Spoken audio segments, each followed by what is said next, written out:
শাইতানির রাজিম বিসমিল্লাহির রহমানির রহিম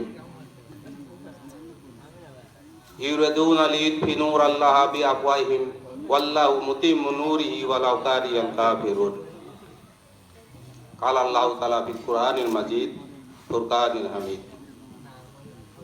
আজকের 4 নং চন্দ্রবিল ইউনিয়নের কর্তৃক কর্মী সমাবেশের ভাই পরিচালক, 4 নং চন্দ্রবিল ইউনিয়ন 3 নং ইউনিয়ন কর্তৃক ভাই সভাপতি,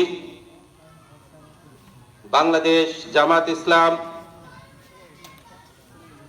লালপুর বাগাতিপাড়ার আগামী দিনের ভবিষ্যৎ প্রধান অতিথি ভাই আবুল কালাম আজাদ, আমাদের প্রার্থী সংসদ সদস্য এবং বিভিন্ন এলাকা থেকে আগত কর্মী ভাইয়েরা, আসসালামু আলাইকুম ওয়া রাহমাতুল্লাহি ওয়া বারাকাতুহু।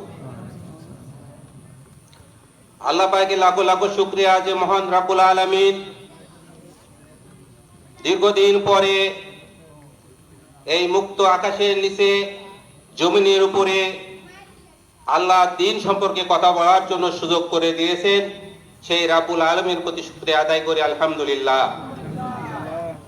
শতকোটি দরুদ ও সালাম নির্যাতিত নিপীড়িত সেই মহান নেতার প্রতি, যিনি আমাদেরকে এমন একটি শিক্ষা আদর্শ দিয়ে গেছেন, যিনার আদর্শ আজ গোটা পৃথিবীর মানব জাতির জন্য মঙ্গল হিসাবে নিহিত আছে। সেই নবীর প্রতি শতকোটি দরুদ ও সালাম সাল্লাল্লাহু আলাইহি সাল্লাম। বদর, খন্দক, উহুদ যুদ্ধ থেকে বাংলাদেশ তথা গোটা পৃথিবীতে জামাত ইসলাম এবং আল্লাহর দ্বীনকে প্রতিষ্ঠিত করার জন্য যে সমস্ত ভাইয়েরা নিজেদের বুকে তাজা রক্ত দিয়ে জমিনকে লাল করে দ্বীন প্রতিষ্ঠার জন্য দুনিয়া থেকে বিদায় হয়ে চলে গেছেন, এমনকি